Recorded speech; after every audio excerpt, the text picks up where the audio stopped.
Bien, nous allons donc reprendre notre congrès, le déroulement du congrès, alors un petit peu bouleversé puisque nous avions logiquement maintenant une table ronde autour du parcours urgence du domicile à l'hôpital. Je pense qu'il y a eu quelques urgences pour un certain nombre de nos intervenants, si vous me passez le jeu de mots. Donc on va prendre évidemment un temps, parce qu'il était également prévu, on va prendre un temps un petit peu plus long, puisque nous avons le plaisir d'avoir avec nous aujourd'hui Dominique Libaud, le directeur de l'EN3S, que je vous demande d'accueillir, s'il vous plaît. Dominique Libaud.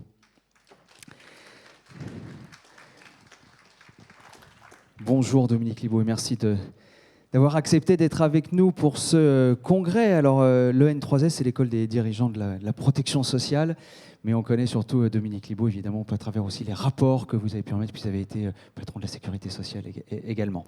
Vous êtes aujourd'hui avec nous pour parler d'un rapport, d'une mission que vous avez menée auprès de Brigitte Bourguignon. Je vous laisse peut-être en tracer les grands traits, et puis on rentrera un petit peu plus en détail sur les sujets des parcours et notamment des conditions de réussite. Oui, bonjour à toutes et à tous. Alors, effectivement, je suis heureux de parler aujourd'hui des sujets relatifs au parcours, et notamment effectivement, entre l'hôpital et le domicile. Depuis que je m'intéresse au sujet des personnes âgées, c'est vrai que j'ai vraiment essayé de mettre en évidence cette notion de parcours. En fait, j'avais lancé une expérimentation même vers 2010, un peu avant, appelée Parcours des personnes âgées en perte d'autonomie, donc qui a lancé un peu le sujet du parcours en France. Et ensuite, d'abord, Marisol Touraine s'en est inspirée donc dans sa loi santé, puis Agnès Buzyn. Et donc, le sujet de parcours est maintenant, enfin, disons, fait partie du langage un peu fort obligé sur le sujet de la prise en charge en santé, de la prise en charge de la personne âgée, mais sans toujours qu'on définisse un peu de quoi il s'agit, et surtout qu'on voit concrètement comment on peut passer du discours à l'action, à l'opérationnel. Et j'y reviendrai, c'est un peu l'objet de ma mission actuelle, effectivement, de voir comment on peut travailler sur ce sujet.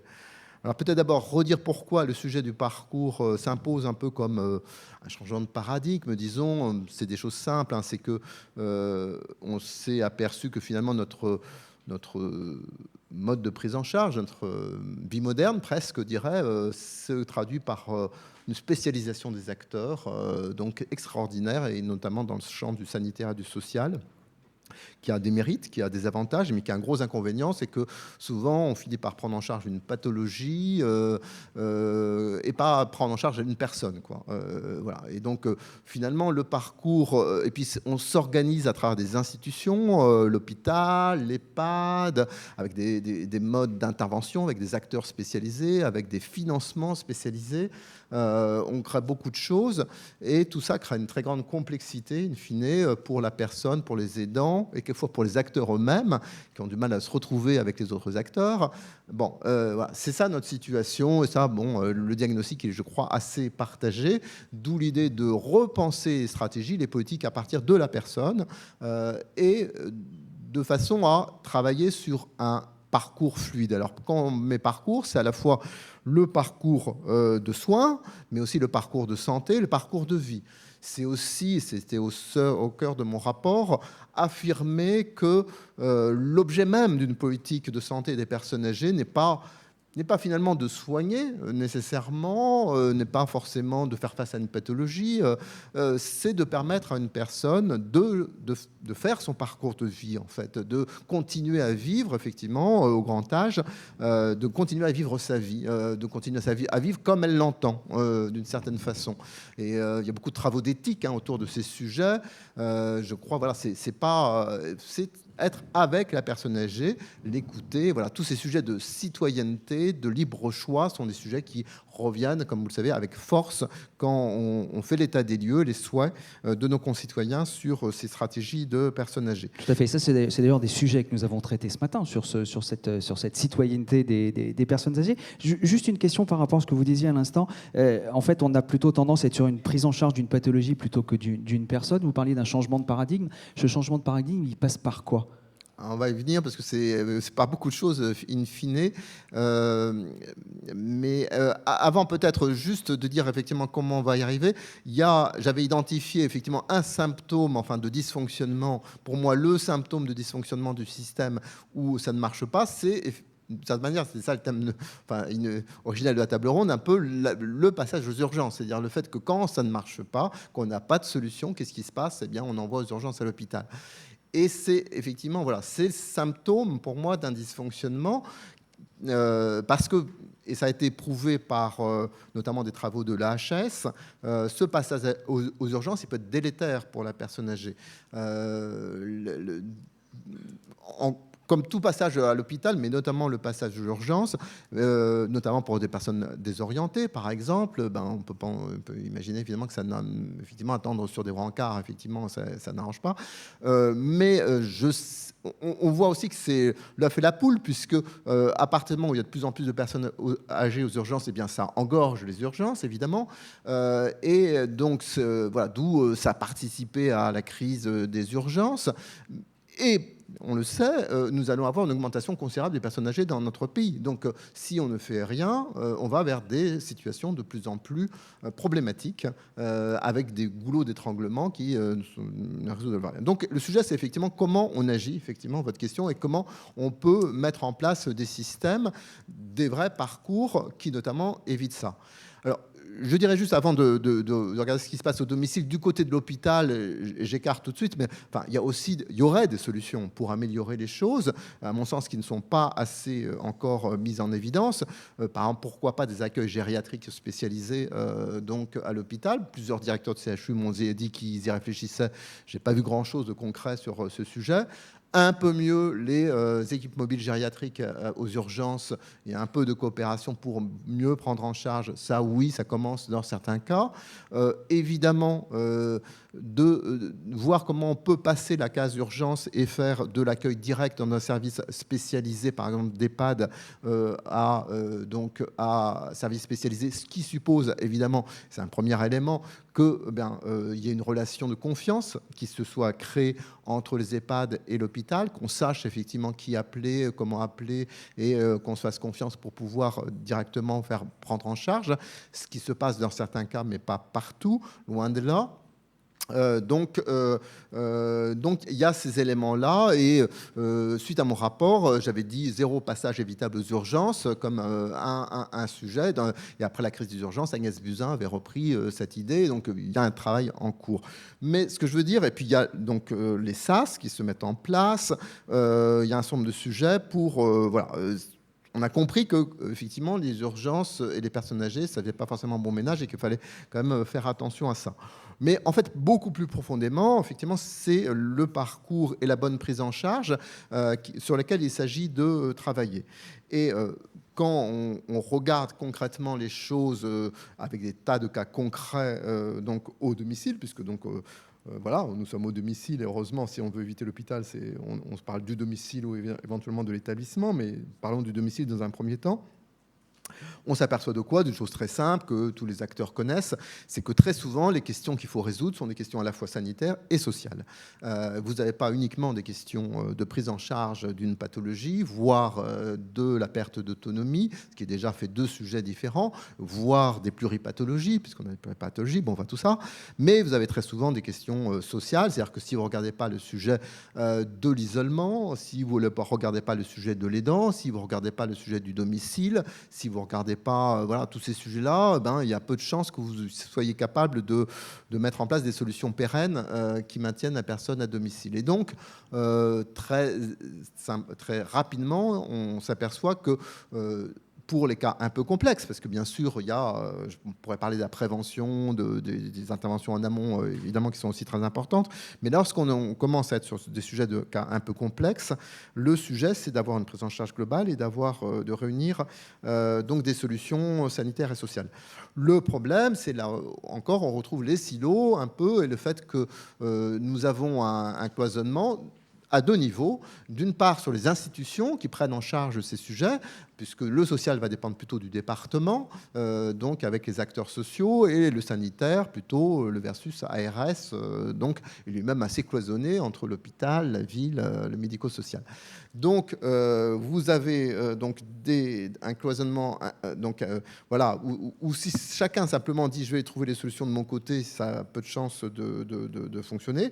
Et puis ensuite, il y a les acteurs eux-mêmes qui, spontanément, dans leur formation, notamment initiale ou continue, n'ont pas forcément l'habitude de travailler ensemble et d'échanger. Donc tout le sujet, c'est comment on change ça, comment on fait que sur des territoires, demain, les acteurs travaillent ensemble. Voilà.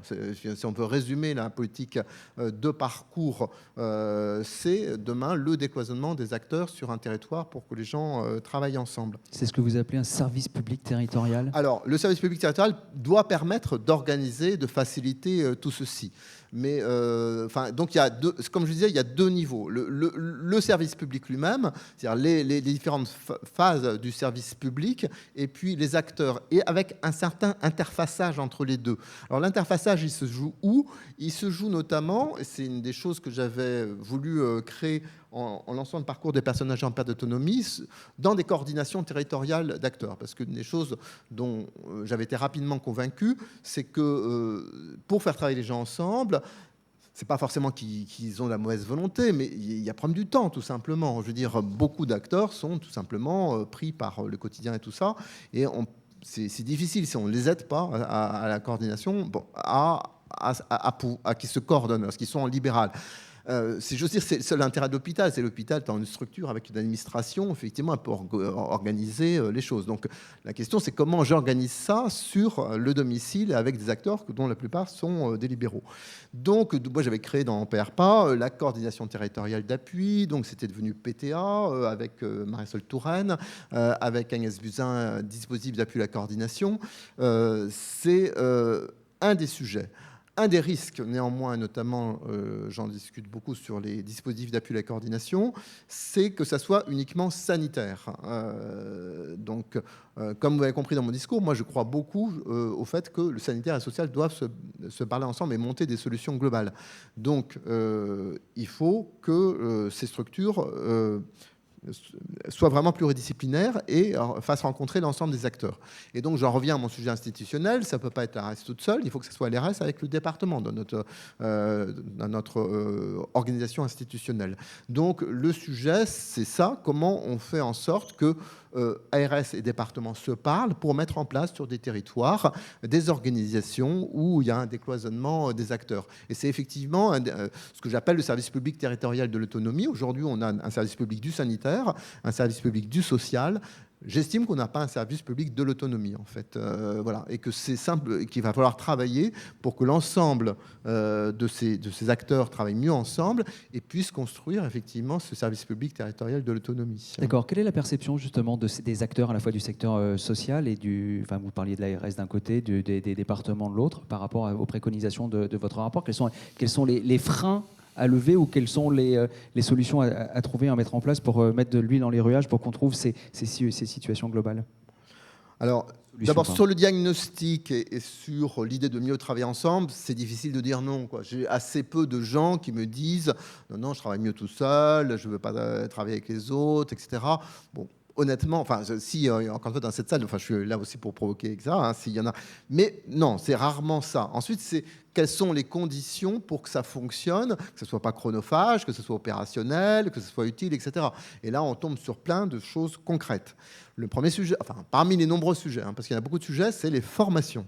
Voilà. Alors, les formations initiales, mais là aussi, je le mets comme ça dans la salle, puisque j'évoquais dans un autre colloque la semaine dernière, on m'a un peu, pas contredit, mais enfin, les formations initiales, à mon sens, que ce soit sur les professionnels de santé, professionnels sociaux, apprennent très peu à comment je travaille bien ensemble avec les autres partenaires sur un territoire, comment j'échange, etc.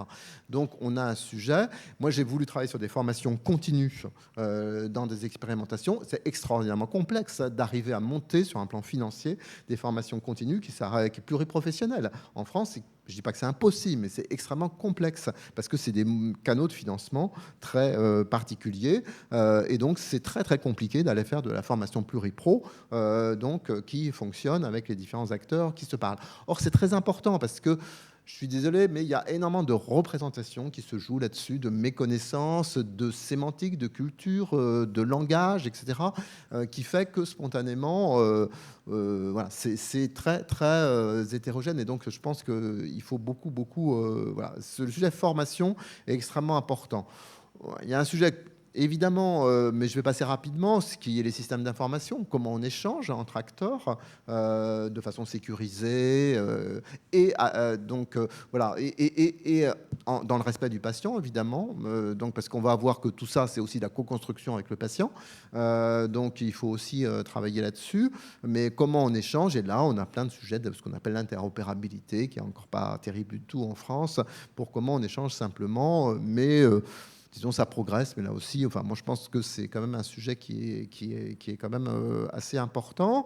Alors, ensuite, les financements. Aujourd'hui, les incitations à travailler ensemble, c'est pas tout à fait ça, hein, puisque notre système est plutôt fondé sur la rémunération à l'acte, en ville et à l'hôpital, la T2A d'un côté, la rémunération à l'acte de l'autre. Donc, comment j'incite à la coopération pluriprofessionnelle? Alors, par exemple, on avait, nous, expérimenté en coopération avec la Haute Autorité de Santé un document qu'on appelait le plan personnalisé de santé, donc pour dire, voilà, on essaye simplement de formaliser entre acteurs, donc le diagnostic et les préconisations sur le traitement d'une infection de longue durée, d'une maladie chronique, d'une personne âgée, et comment on va travailler ensemble. Et voilà, enfin, je pense que d'une façon ou d'une autre, il faudrait aller plus loin sur ce type de sujet, c'est-à-dire comment concrètement on travaille ensemble. Parce que, alors, ce sujet des coordinations des acteurs, il est assez présent, hein, bien sûr, dans le discours au jour d'aujourd'hui, mais à mon sens, il a des limites. C'est-à-dire qu'il est présent à travers quoi? À travers les CPTS. Donc, on va dire, oui, voilà, on a compris qu'il faut une approche populationnelle. Alors, peut-être CPTS pour les non-spécialistes. Alors, c'est les coordinations donc de professionnels sur un territoire de santé, enfin, mais qui sont essentiellement des libéraux. Et donc, l'assurance maladie négocie avec des CPTS donc, pour les aider à structurer une prise en charge donc, sur certains sujets. Alors, elles aident à structurer... Enfin bon, là, ça s'est un tout petit peu amélioré récemment, mais moi, je leur disais, mais pas forcément sur les bons sujets, enfin, pas sur les sujets, moi, qui je trouve très importants pour les personnes âgées. Il y a un sujet très simple que je trouvais fondamental. Je disais, mais vous donnez l'argent au CPTS, mais est-ce que vous conditionnez ça à ce qu'ils fassent des visites à domicile? Voilà, parce que je repars des urgences. Enfin, faut être très concret, quoi. Une personne âgée en perte d'autonomie isolée, si vous ne faites pas de la visite de domicile, effectivement, s'il y a un problème, le risque, c'est effectivement qu'elle soit aux urgences. Or, il y a un déclin, comme on le sait, très fort, effectivement, des visites à domicile, donc pour de multiples raisons, dont certaines totalement explicables, avec aussi le problème de la démographie médicale. Mais justement, l'intérêt de travailler en commun sur un territoire, une CPTS, c'est de pouvoir se répartir. Autant on veut parvenir à la situation du médecin donc, qui effectivement donc, le téléphone sonne la nuit et il se réveille pour aller, effectivement, c'est pas ça du tout. Mais en revanche, on doit pouvoir organiser les choses de façon rationnelle sur un territoire pour pouvoir retrouver ce sujet de la visite à domicile. Alors là, l'assurance maladie, dans un corps récent, revalorise un peu ça, mais pas pour, ça je dis ça parce que c'est l'actualité, pas pour SOS Médecins, et donc raison pour laquelle SOS Médecins est en grève depuis ce matin, 8 voilà, heures. Exactement.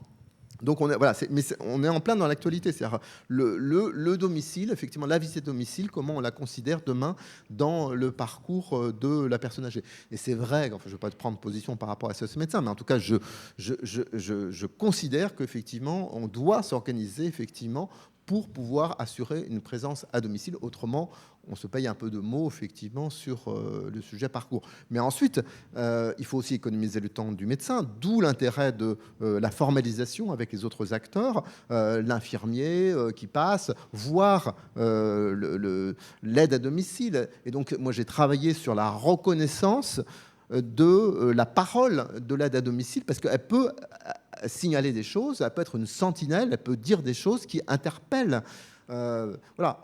Et ça, c'est très compliqué, à la fois que l'aide à domicile voilà, intègre ça et reconnaisse qu'elle peut dire des choses et que son discours, enfin, effectivement, que le médical accepte, effectivement, attention, on nous a dit avec ça. Donc voilà, je pense qu'il faut travailler et c'est beaucoup de confiance et beaucoup de travail entre des équipes. Alors voilà, c'est ça qui est enfin, un des enjeux pour effectivement construire du parcours de la prévention jusqu'au parcours complexe et éviter le plus possible. Évidemment, l'hôpital peut être indispensable dans certains cas, hein, mais qu'il soit simplement le recours lorsqu'il n'y a pas d'autre solution. D'accord. Dans quelques instants, on va écouter une interview, enfin un témoignage du vice-président de la FEDESAP, qui est Franck Nataf, justement, qui résonne par rapport au domicile, bien évidemment. Juste avant cela, vous disiez il y a quelques instants, donc il faut faciliter, il faut assurer une coordination entre le sanitaire et le social, il faut désiloter, si je peux utiliser ce terme-là. On a le sentiment que c'est un petit peu complexe et finalement, on peut parler aussi des personnes âgées. Comment on fait pour décomplexifier ces choses-là par rapport aux gens qui sont les premiers attributeurs de ces services-là? Alors, moi, dans ma réflexion aujourd'hui, et en concertation avec les acteurs, parce que moi, quand je mène des réflexions, c'est avant tout, j'anime des concertations. C'est que voilà, je ne prétends pas du tout avoir la vérité révélée, mais plutôt, j'essaye de travailler avec les acteurs. On a identifié 4 blocs ce que j'appelle le service public territorial de l'autonomie. Un premier bloc qui est accueil, information, orientation. Donc, comment, pour la personne, pour l'aidant, je facilite les choses parce que c'est très complexe. Moi, je vois, y compris pour des personnes, disons, d'un certain niveau d'éducation sociale, etc., et qui se retrouvent avec le sujet de leurs parents âgés, etc., et qui me disent, on ne sait pas à qui s'adresser, on ne sait pas comment faire, etc. Donc, accueil, information, orientation. Et pour faire simple, moi, je milite pour quelque chose qui ressemble à un guichet unique. Alors, je prends l'expression entre guillemets, parce qu'il faut faire attention, mais moi, j'étais très attentif à la création sur certains territoires de maisons des aînés et des aidants. Il y en a sur Paris, par exemple. Eh bien oui, c'est mieux. Quand on peut avoir un numéro de téléphone unique, quand on peut avoir effectivement donc quelque chose qui... On n'a pas besoin de savoir à qui s'adresser. Pour le social, c'est ça. Pour le sanitaire, c'est ça. Et je ne sais pas, etc. On peut dire la globalité de son problème et puis quelqu'un va vous aider à démêler ça, à démêler les chevaux. Mais oui, c'est ça qu'on attend, quoi. Et puis, il peut y avoir tout un psychologique derrière. Et puis, enfin voilà, c'est arrêtons de morceler, de dire oui. Bon. Donc, moi, je crois effectivement accueil, information, orientation, type maison des aînés et des aidants. Deuxième sujet, c'est la gestion et l'instruction des droits. Pour pouvoir être aidé, ben oui, il y a quelquefois des solutions, y compris monétaires, être reconnu comme ayant besoin d'aide. Donc, c'est notamment la gestion de l'APA, etc. Donc, il y a cette question-là, qui est un deuxième bloc très important, évidemment, avec des notions de réactivité, notamment, qui vient dans ce service public de l'autonomie. Il y a un troisième bloc, c'est ce que j'appelle les solutions concrètes. Une fois qu'on a des droits potentiels, une fois qu'on a été, etc., encore faut-il, et c'est souvent le cas, qu'on monte les solutions, et notamment un peu dans l'urgence, comme j'évoquais, par des solutions sociales et sanitaires. Un des cas très fréquents auxquels nous sommes confrontés à domicile, c'est par exemple le couple âgé donc qui tient à peu près, puis la situation se dégrade un petit peu, mais l'aidant arrive à que ça tienne, et puis l'aidant, tout d'un coup, lui-même a un problème. C'est très fréquent. Donc, il est hospitalisé, il a un sujet, et tout d'un coup, on se demande, mais qu'est-ce qu'on peut faire, notamment de la personne, si, par exemple, elle est malade d'Alzheimer, et si, etc. Qu'est-ce qu'on fait ? Et bien là, il faut trouver des solutions très rapides. Le risque énorme, c'est de retrouver les deux membres du couple aux urgences. Et ce n'est pas la bonne solution. Donc, comment j'arrive à monter rapidement des solutions pour faire face à cette situation? Et c'est vraiment des cas, je ne vais pas dire quotidiens, mais très fréquents sur les territoires. Et puis, la quatrième bloc, c'est la prévention. Parce que moi, je pense qu'on a un gros sujet dans notre prise en charge des personnes âgées, dans notre parcours, c'est la prévention, puisqu'on a une espérance de vie en bonne santé en France qui est inférieure à celle qu'on trouve dans un certain nombre de pays, notamment d'Europe du Nord, et donc on doit pouvoir faire beaucoup mieux, et donc on doit monter demain un parcours prévention. Donc voilà, c'est ces 4 blocs qui pour moi composent demain le service public territorial de l'autonomie. Allez, je vous propose donc d'écouter Franck Nataf, c'est le vice-président de la FEDESAP, et on réagit juste après.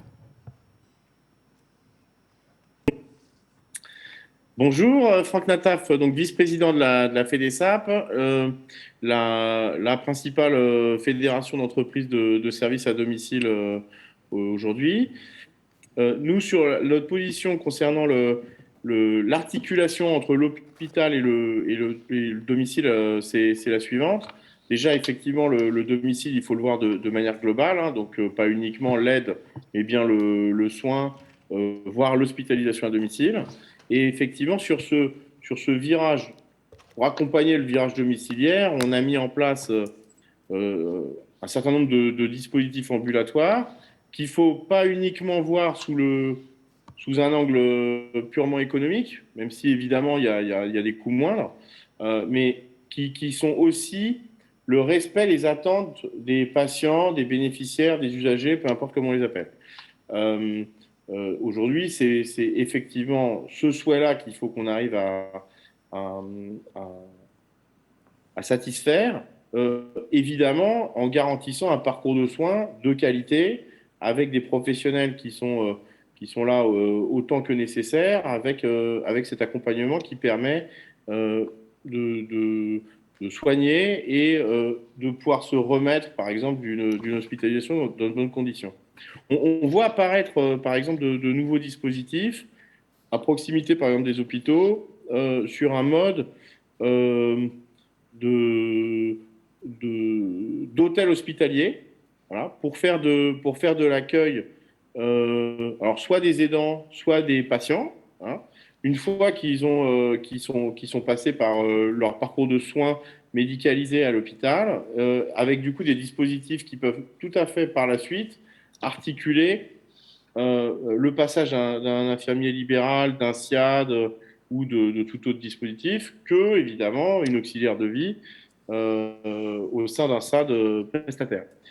Et ce type de dispositif-là me semble, en tout cas, nous semble intéressant à tester et, et, et à expérimenter de manière un peu plus qu'épisodique pour pouvoir mesurer les impacts que ça peut avoir, avec en particulier une notion de confort qui n'existe peut-être pas suffisamment aujourd'hui dans les SSR. Sur ces mots, du coup, je vous souhaite un très bon congrès au nom de la FEDESAP. J'ai été ravi de pouvoir participer à ma modeste échelle et je vous souhaite une très bonne continuation pour la suite. Eh bien, nous remercions évidemment Franck Nataf pour son message. Le concept de celle hospitalier, ce dispositif qu'évoque Franck Nataf, qu'est-ce que vous en pensez, Dominique Libaud? Moi, je pense que de toute façon, il faut demain qu'on, là aussi, je reviens sur ce que je dis, qu'on décloisonne et qu'on invente des nouvelles offres. En fait, grosso modo, aujourd'hui, même si ça commence un tout petit peu à bouger, pour avoir une certaine expertise gériatrique, effectivement, il faut aller dans un lieu qui s'appelle l'hôpital, il faut se déplacer et tout ça.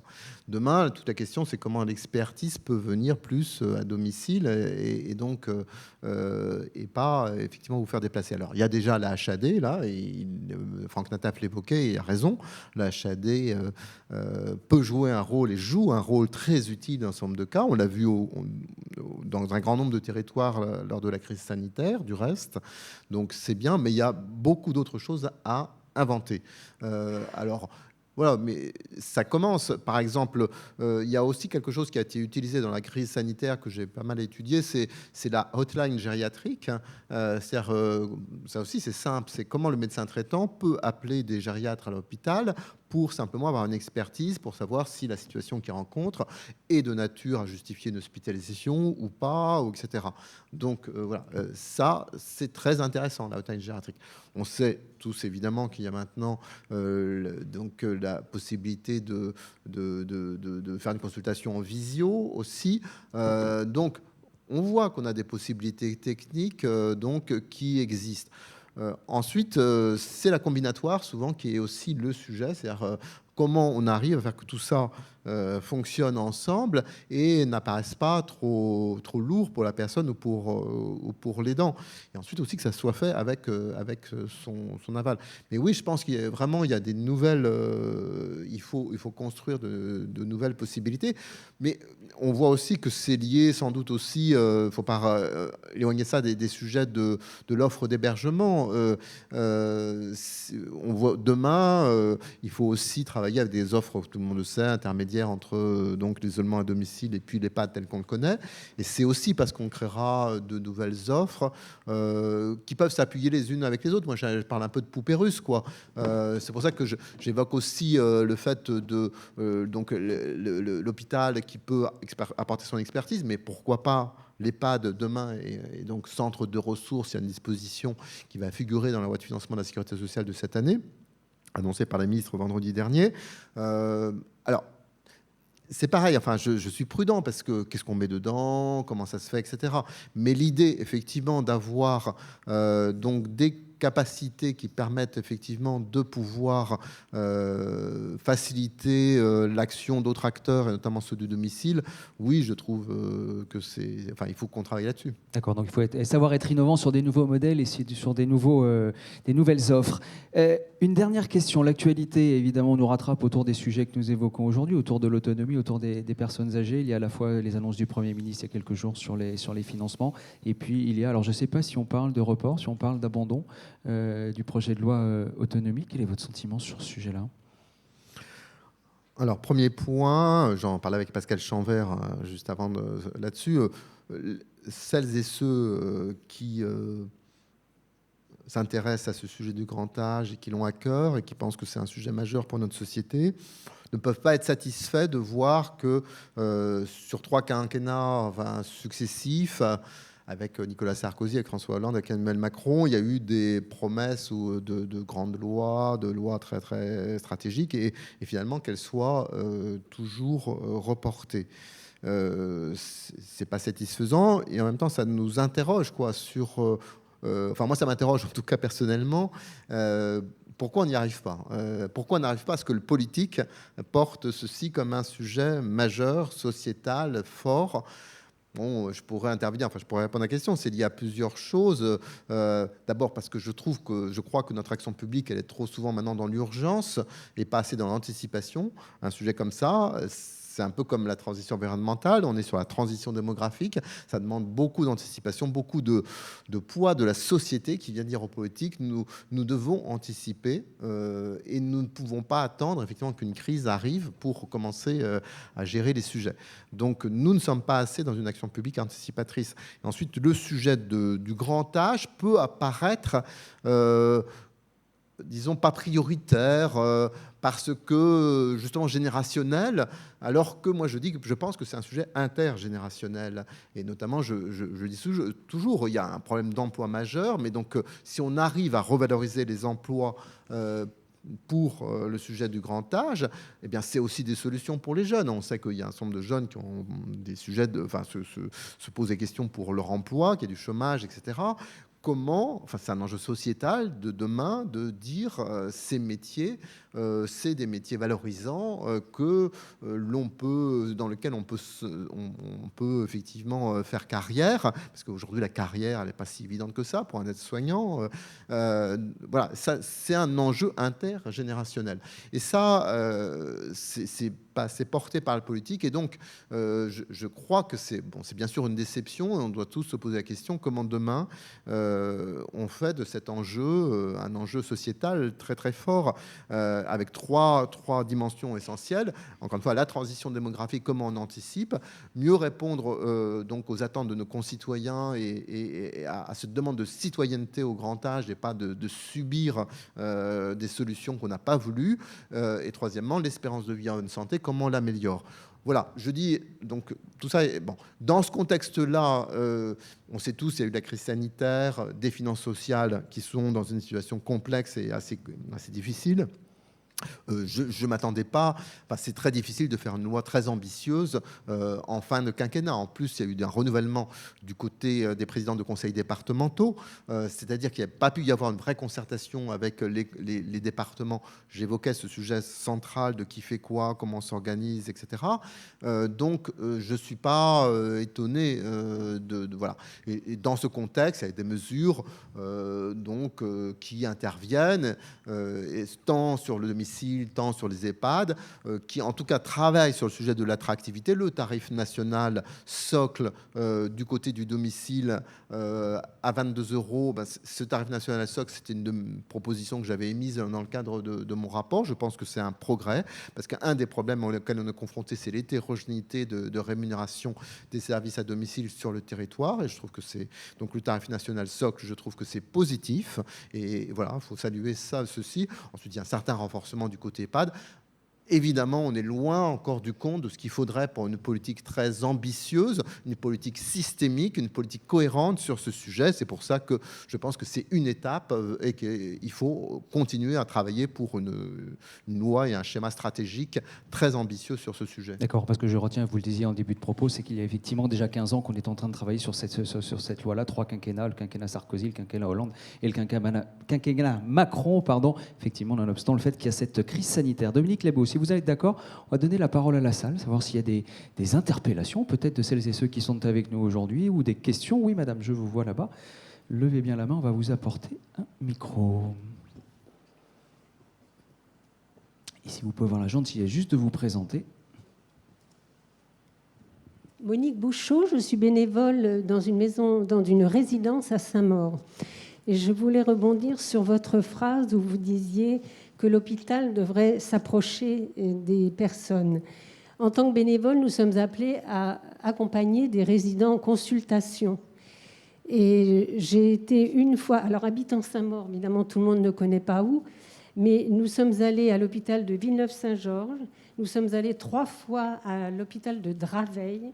Bref, pour vous dire que ce sont des transports en ambulance d'au moins 1 heure aller et 1 heure retour. Donc, je me dis, là, l'organisation territoriale pourrait peut-être faire en sorte que ces consultations soient plus près des résidents. Voilà. Réaction Dominique Libaud. Parce qu'en fait, effectivement, sur le territoire, en plus, il y a aussi les questions de densité. D'abord, merci. Enfin, moi, je suis toujours intéressé par des dialogues et n'hésitez pas à faire part de vos expériences très concrètes parce que je trouve toujours que c'est vraiment ces retours de terrain sont toujours très utiles. Mais là, effectivement, le sujet, enfin, moi, j'ai vécu, comme beaucoup d'entre vous, hein, si vous devinez que si j'ai été sensibilisé à ça, c'est aussi le fait que j'ai accompagné des proches dans ces sujets. Je m'en rappelle effectivement, je vis en région parisienne, aussi les transferts effectivement dans des hôpitaux, et on ne sait pas pourquoi, enfin si on sait pourquoi, parce que tout d'un coup c'est là où il y a de la place, etc. Mais il y a un manque de coordination. Alors ceci dit, je pense que c'est un peu lié au premier sujet que j'évoquais, c'est-à-dire effectivement l'engorgement qu'il peut y avoir ici ou là. Donc je pense que plus on travaillera sur donc la capacité, enfin disons une meilleure capacité de ne pas envoyer ce qui n'a pas besoin d'être envoyé à l'hôpital. Ensuite, il y a un sujet de coordination interne, de système d'information, parce que à ma connaissance, mais alors là, c'est pas ma spécialité, mais enfin, je pense que c'est toujours pas génial, effectivement, sur l'information, effectivement, au sein des hôpitaux, puis des visions, effectivement, territoriales où on envoie pour éviter, effectivement, des transports trop longs. Oui, mais comme j'évoquais, encore une fois, plus on pourra rapprocher toutes les solutions, enfin se dire effectivement quel schéma gérontologique sur un territoire, c'est rapprocher les solutions de la personne et pas déplacer la personne pour aller vers les solutions. Donc ensuite, voilà, il n'y aura pas de miracle et tout ça, mais on peut améliorer les choses sur énormément de points. Moi, j'ai des choses toutes bêtes aussi. J'ai des un truc tout bête sur je pense qu'il n'y a pas de formation gérontologique, pour être clair, effectivement, pour beaucoup de personnes à l'hôpital. Moi, je me rappelle une personne âgée, plus de 90 ans, me disant j'ai fait je devais à l'hôpital un acte, et ensuite pour le taxi, j'ai dû attendre 3 heures, qu'on veuille bien m'envoyer, voilà, 3 heures, une personne âgée. Enfin, je trouve que c'est pas. Et la personne, je ne vais pas dire, mais bon, vous voyez ça comme ça normal. Oui, enfin voilà, donc je pense qu'il y a vraiment tout un travail effectivement à faire. Et sur l'hôpital, quand je dis formation gérontologique, on le sait tous, il y a des services gériatriques qui, eux, globalement, sont formés. Alors, ils valent ce qu'ils valent, etc. Mais enfin, ils sont formés aux personnes âgées. Mais beaucoup de personnes âgées se retrouvent ailleurs, dans les autres services. Et là, il n'y a pas forcément de formation. Et d'où aussi ce sujet de dépendance nosocomiale que j'évoquais. C'est-à-dire que des personnes, on va bien les prendre en charge généralement pour leur pathologie, mais si on néglige leur perte d'autonomie, eh bien, elles peuvent sortir de l'hôpital in fine plus dépendantes qu'elles sont arrivées. Et c'est quand même très fréquent. Oui, monsieur, juste derrière.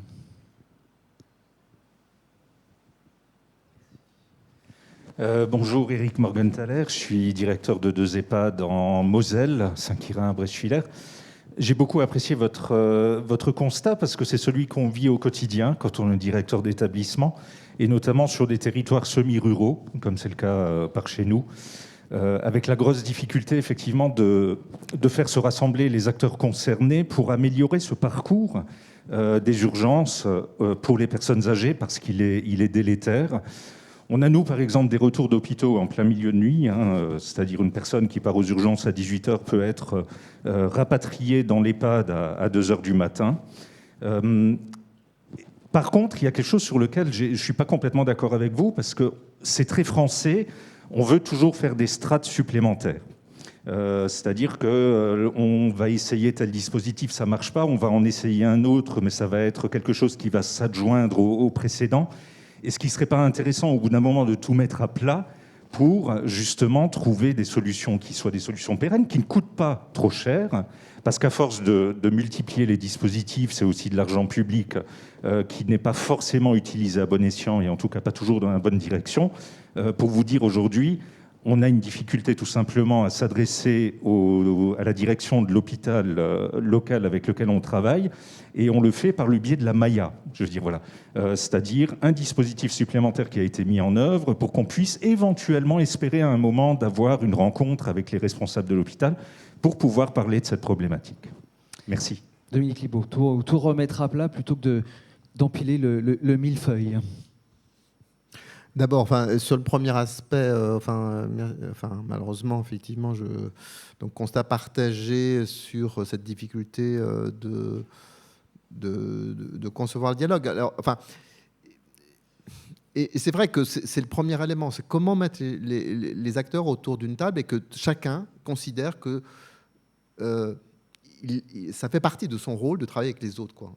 Je ne l'ai pas dit, mais alors, si je réfléchis sur les indicateurs, les objectifs, si vous voulez, de l'hôpital. Pour moi, tant qu'il n'y aura pas des objectifs de coopération avec les autres acteurs sur le territoire, on ratera quelque chose.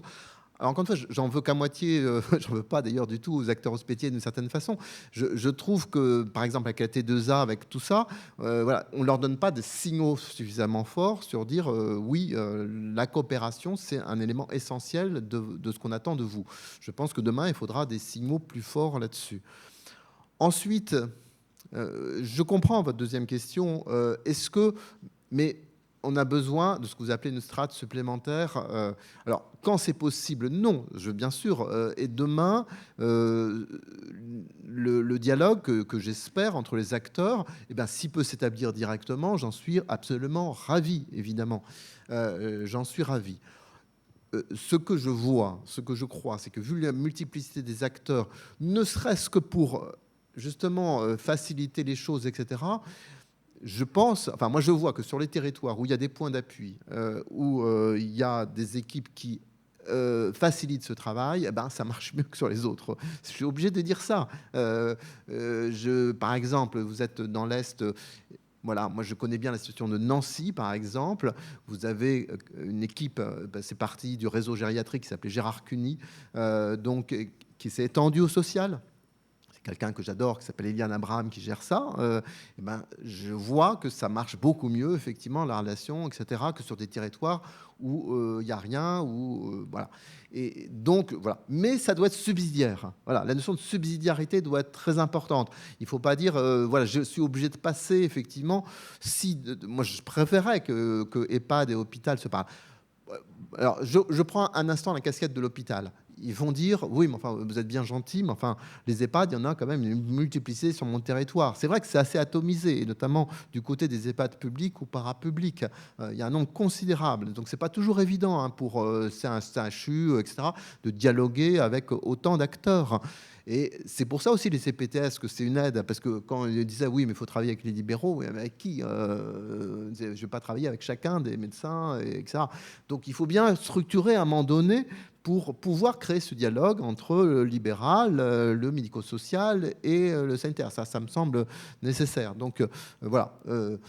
Ensuite, je pense qu'il y a des solutions. Enfin, moi, je suis pour, dans mon service public territorial de l'autonomie, demain, pour un cahier des charges en disant voilà, c'est les services qui doivent être présents sur des territoires, mais je laisserai beaucoup de liberté aux territoires pour s'organiser, etc. Je pense que les solutions ne sont pas les mêmes sur un territoire urbain, sur un territoire rural, en fonction de l'histoire, en fonction des forces, des faiblesses, etc. Je ne crois pas de solution uniforme, mais je crois à un dialogue fort, effectivement, et je pense qu'en revanche, je ne crois pas qu'on puisse laisser l'option, aujourd'hui, je travaille seul ou je travaille avec les autres.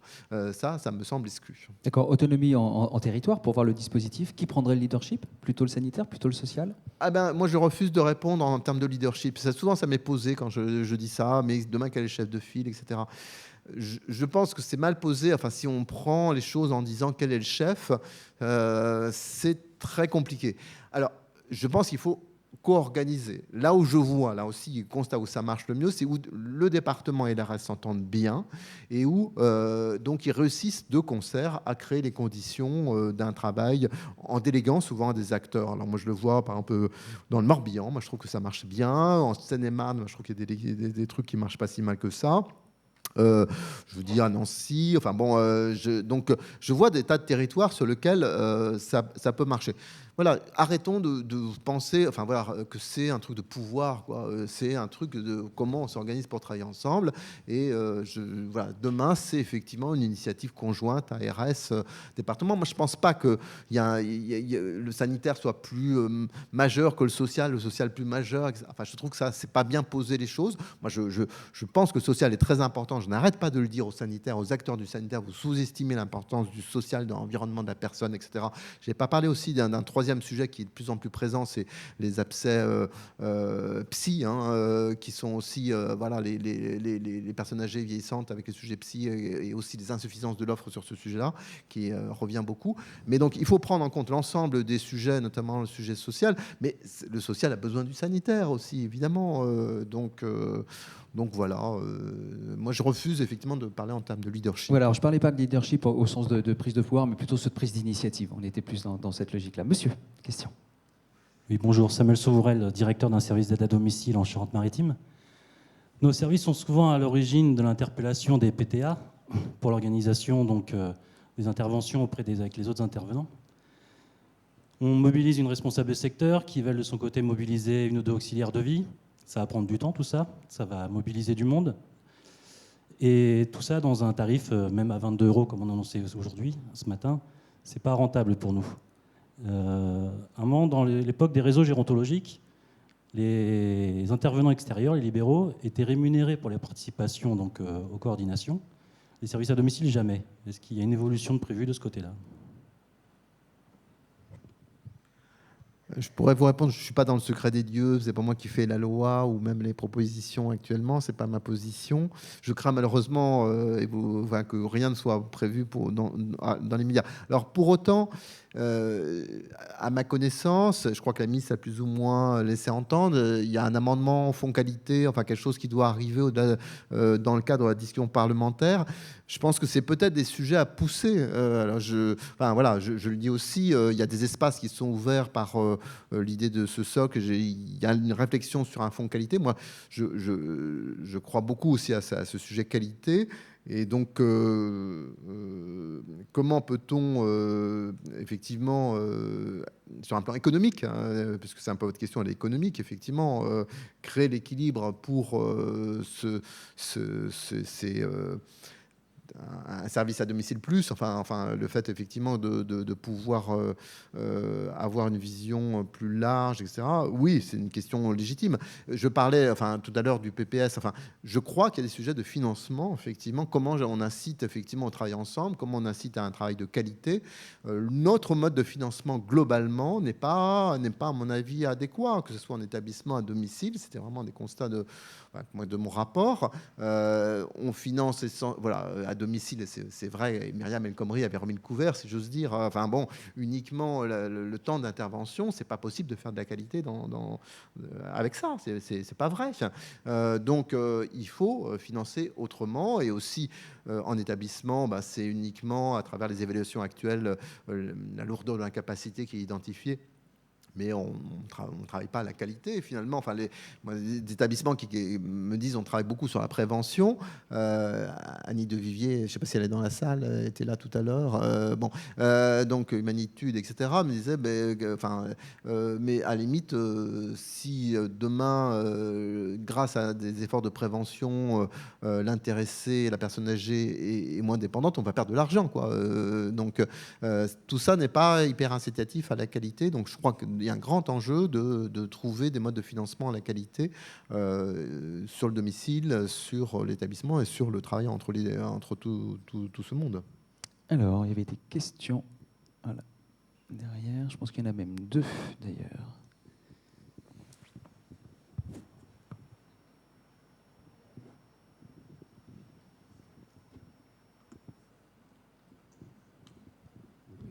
Oui, bonjour, Pierre Roux, je m'occupe de 4 établissements dans le département de l'Aveyron. Ma question rejoint un peu celle de mon collègue Samuel.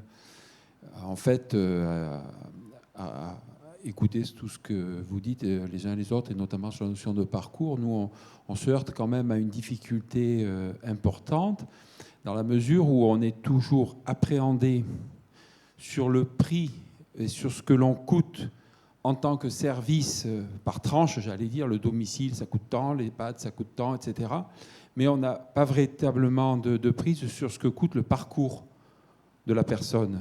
Et il me semble que si nous voulions aller vers l'efficience, eh bien, il faudrait pouvoir avoir des instruments qui permettent d'évaluer le coût du parcours des personnes. Et peut-être que certaines fois, si on appréhendait la question sous cet angle, au final, on pourrait aller vers davantage d'efficience. Et la deuxième remarque ou question, c'est que bien souvent, là encore, les financements sont plus attribués aux services et aux établissements qu'aux personnes en termes de solvabilisation. Et je m'interroge sur l'opportunité de passer d'un mode de financement aux établissements et aux services à un mode de financement par la solvabilité des personnes âgées.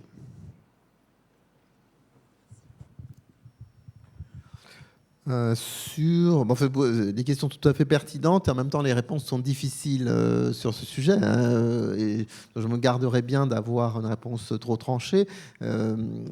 Sur le premier aspect, financement au parcours, c'est un peu ça l'idée. Alors, oui, tout le monde en rêve, et en même temps, c'est très compliqué. Alors, il y a des expérimentations qui sont menées, qui ressemblent un petit peu à cela au jour d'aujourd'hui, dont d'ailleurs, je ne sais pas tout, PRESP, etc. C'est au sein des articles 51, il y a des choses qui se passent. Donc, les pouvoirs publics ont quand même essayé d'ouvrir les boîtes avec des expérimentations sur ces sujets. Une des questions un peu compliquées, c'est qu'on rémunère plusieurs acteurs, souvent, puisque donc, il y a plusieurs acteurs et comment eux-mêmes s'entendent, ou comment pour la rémunération de chacun d'entre eux. Je le dis parce que j'ai été confronté, je le vois pour quelque chose aussi simple que la rémunération du plan personnalisé de santé que j'évoquais. Le quantum de la partie médecin, de la partie des autres professions, a fait et fait toujours débat. Et je peux le comprendre d'ailleurs. Je ne dis pas du tout que c'est légitime, mais il y a une question assez délicate dès qu'on dit rémunération de plusieurs acteurs à travers un parcours. Un autre aspect de la question, et là-dessus, moi j'avais essayé de travailler, parce que vous avez raison de dire, moi j'ai essayé de dire, de légitimer l'investissement que devaient faire les pouvoirs publics sur la qualité, le domicile, l'amont et tout ça, en disant on va éviter des hospitalisations, pour faire simple, pour revenir à mon discours initial, et on va éviter des choses qui sont chères pour les pouvoirs publics. Donc, grâce à la qualité, grâce à cet investissement, finalement, ça va être rentable, entre guillemets. Enfin voilà, je fais un peu rapide et tout ça. On a mené des études avec donc un institut qui s'appelle l'IRDES pour regarder tout ceci, notamment sur mon expérimentation parcours des personnes âgées en perte d'autonomie. C'est compliqué. C'est-à-dire qu'on voit, enfin, les résultats sont pas si évidents que ça. C'est-à-dire que moi, j'en tire la conclusion, la suivante, sur quand on met en œuvre vraiment une coopération forte entre acteurs sanitaires et sociaux sur un territoire. Qu'est-ce qui se passe? Il se passe deux choses en sens contraire. Un, oui, vous allez pouvoir éviter des passages aux urgences à l'hôpital parce que vous allez mieux vous coordonner, vous allez éviter la réalisation de certains risques, ou vous allez prendre en charge certains risques par la coordination des acteurs, etc.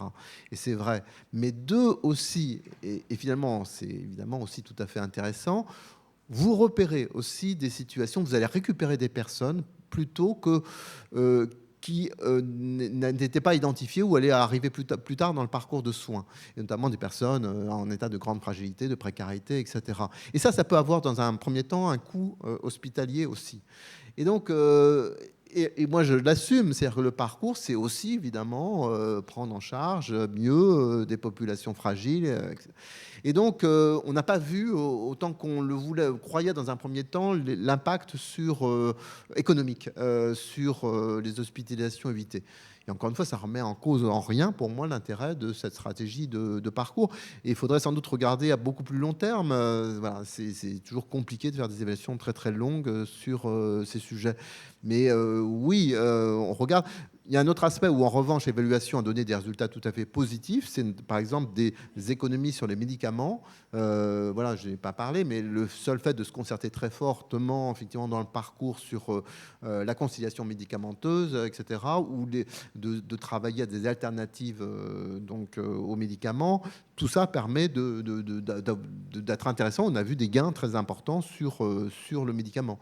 Donc, oui, ça me conforte dans l'idée, oui, il y a des gains potentiels, mais je pense que demain, il faudra regarder ça encore plus et continuer ce travail de dire, eh bien, on investit et les économies qu'on arrive à faire, on les réinvestit sur ce travail en amont de la prévention. Voilà.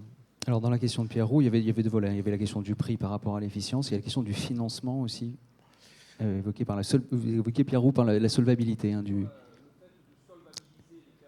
Oui, alors solvabiliser les personnes plutôt que les offreurs. Je n'ai pas de tabou. Moi, je me dis quelquefois, parce que j'ai eu, quand j'étais directeur de la sécurité sociale, exactement cette question posée sur un sujet très, très différent, qui était la politique familiale. Parce que Chirac, dans sa campagne, avant d'être président, avait dit je vais faire une allocation de libre choix pour les familles, et donc je ne vais plus du tout solvabiliser les offreurs, et voilà, chacun va pouvoir choisir sa garde d'enfant comme il le veut, je donne aux familles et tout ça. Et pour être franc, en tant que directeur de la sécurité sociale, je m'étais totalement opposé, en fait, et j'ai fait dévier la proposition de Chirac. Pourquoi? Parce que j'avais l'argument, je disais sans arrêt, mais si vous faites ça, vous n'aurez plus de crèche demain. Il faut encore qu'il y ait une offre. Il faut quand même que les offreurs aient une certaine visibilité sur leur solvabilisation pour pouvoir créer une alternative à la mode de garde par les parents ou par l'assistante maternelle. Et on a besoin de travailler aussi sur l'existence d'une offre sur un territoire. Voilà, c'est ça que je crains un tout petit peu quand on dit solvabilisation de la personne. Est-ce que derrière, comment je solvabilise bon, mais...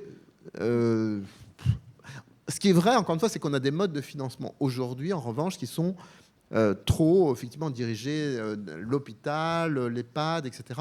Et qui font qu'on a du mal à faire travailler ensemble et à valoriser le travail ensemble. Ça, c'est certain. Donc oui, il faut des financements moins en stylo, avec des financeurs moins en stylo. Est-ce que ça veut dire effectivement passer par un financement vers la personne? On peut regarder, mais ça demanderait vraiment des études. Il faudrait regarder vraiment avant pour ne pas faire de grosses erreurs sur ce sujet. Allez, on prend une dernière question. Bien, bonjour, merci de me donner la parole. Donc moi je suis Nathalie Perrin, je suis directrice d'un organisme de formation digitale qui forme les salariés de l'aide à domicile. On a été poussé par les OPCO, Uniformation, le OPCO-EP pour ne pas les citer, par la Direct, par l'ARACT, par la région Bourgogne-Franche-Comté pour hybrider des formations qui répondent aux besoins du secteur. Aujourd'hui, on se retrouve avec des responsables de structures qui souhaiteraient envoyer en formation, mais faute de moyens, faute peut-être d'obligations aussi, n'envoient pas suffisamment en formation des personnes. Et on a justement un parcours sentinelle animé par un gériatre, une cadre de santé qui a géré une structure d'aide à domicile et aussi une personne qui s'occupe du bien-être au travail. Ce parcours plaît beaucoup, mais les moyens derrière ne suivent pas pour pouvoir former ces personnes, pour pouvoir aller plus loin et développer donc une meilleure prise en charge, comme vous l'évoquiez tout à l'heure. Donc moi, ma question, c'est à quand, comment financer, comment permettre aussi au domicile de se développer et de former ces personnes. Merci. Merci de ce témoignage qui malheureusement ne m'étonne qu'à moitié.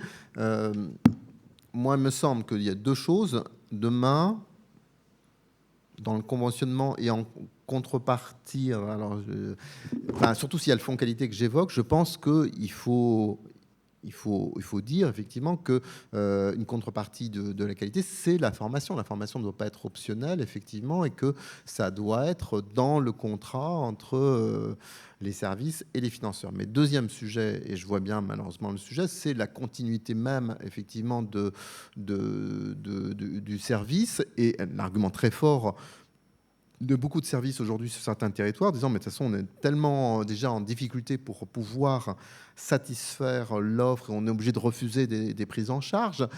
Donc si on accepte un ensemble de salariés en formation, ça fait encore moins de personnes disponibles. Donc c'est ça qui est très compliqué. Voilà, et je pense donc il faut absolument travailler sur l'attractivité et la capacité de...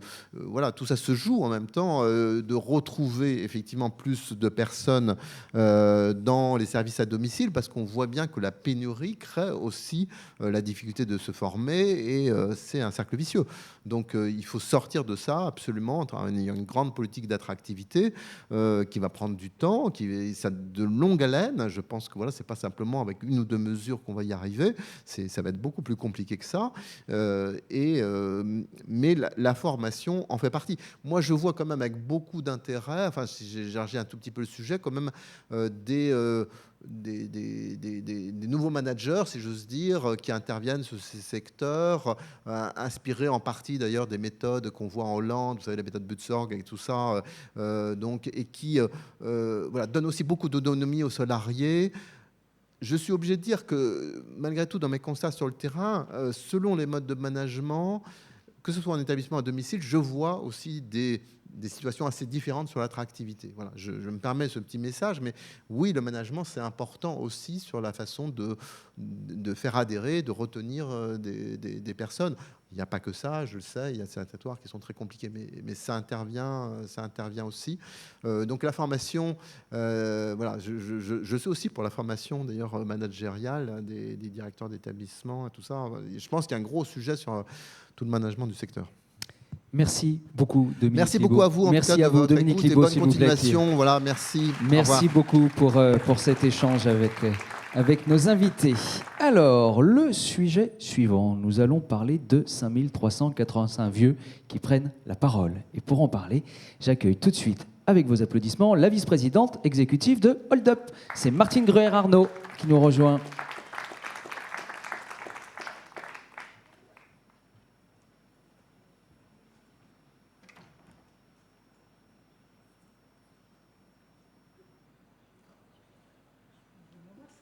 Oh oui, vous pouvez enlever. Voilà, c'est une zone où on a le droit de ne pas avoir le masque ici. Bonjour Martine Gruer-Arnaud et merci. Merci infiniment d'être avec nous aujourd'hui. Je disais, vous êtes la vice-présidente exécutive d'Hold Up. Rappelez-nous ce qu'est cette association et qui fait partie de cette assoce. Vous êtes la présidente d'ailleurs. Non, présidente ou vice-présidente alors? Actuellement, je suis présidente par intérim. Ah, voilà. Nous cherchons un président, on a bon espoir. C'est des effets de... Et puis, Marie-Françoise Fuchs, que peut-être un certain nombre d'entre vous connaissent, qui a créé Hold Up, aujourd'hui est opérée de la hanche. Bon, donc elle ne pouvait pas venir. Je crois que sinon, elle aurait été ravie de participer à cette journée. Et je remercie la DPA parce que c'est vraiment très passionnant. Moi qui suis un peu encore débutante sur toutes ces questions, c'est très très passionnant ce qu'on entend depuis. Allez-y, voilà, posez-le ici, votre Voilà. masque. Donc, rappelez-nous ce qu'est cette association, qui participe à Hold Up. Alors, Hold Up, c'est donc une association qui a une quinzaine d'années, qui a été créée par Marie-Françoise Fuchs avec l'idée, après qu'elle ait créé d'ailleurs l'École des grands-parents européens, donc ça a suivi les étapes de sa vie. C'est l'idée que ça concerne les personnes plutôt dans la deuxième phase de la retraite et s'efface vraiment à cet allongement que nous connaissons tous de notre vieillesse, de notre période de retraite. C'est maintenant 30, parfois 40 ans, avec beaucoup d'incertitudes, de questions. Qu'est-ce que je fais là ? On entend souvent, mais je ne sers plus à rien, enfin des choses difficiles à vivre. Et donc, le Hold Up, le message de fond, c'est donner du sens, de l'utilité et du bien-être à l'allongement de la vie, avec un certain nombre de propositions qui sont parler de ce qui nous arrive, enfin je vous le dirai, mais des groupes de parole, parce qu'on a besoin de partager sur qu'est-ce qui se joue en ce moment pour nous à nos âges. C'est s'associer à des actions, à des recherches-actions, à faire des publications, enfin donc un ensemble de propositions pour être et ou rester, enfin rester citoyen, actif, avec une vie intéressante. Voilà, c'est Hold Up, et on est en train de se développer en France, tranquillement. Des hold-up se créent peu à peu.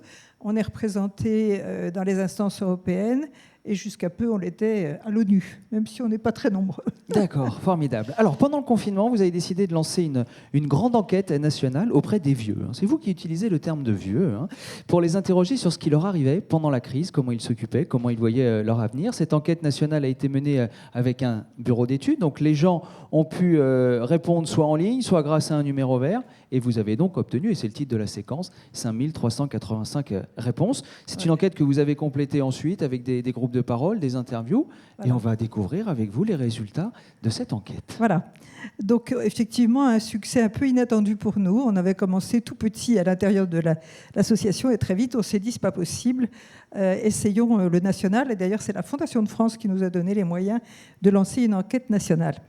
Alors, et ce numéro vert ensuite, deuxième chance, c'est France Inter, Carnet de solutions, qui nous a permis aussi que des personnes qui ne pouvaient pas répondre en ligne se décident à nous téléphoner. Et à ce moment-là, on était tous volontaires, enfin un certain nombre, pour noter à leur place leurs réponses à leurs questions. Alors, les réponses c'était très important, précieux. Nous étions tous des gens âgés, écoutant des gens âgés, voire très âgés, des vieux. Ils ont d'abord témoigné, ce qu'on a entendu, c'est à quel point ils avaient besoin de parler. Le grand besoin de parler et l'envie de parler, l'envie de s'exprimer sur ce qu'ils étaient en train de vivre, comment ils se représentaient les choses et comment ils se présentaient l'avenir. Alors, par rapport je vous recite une phrase qui avait été dite avant par notre président sur les vieux.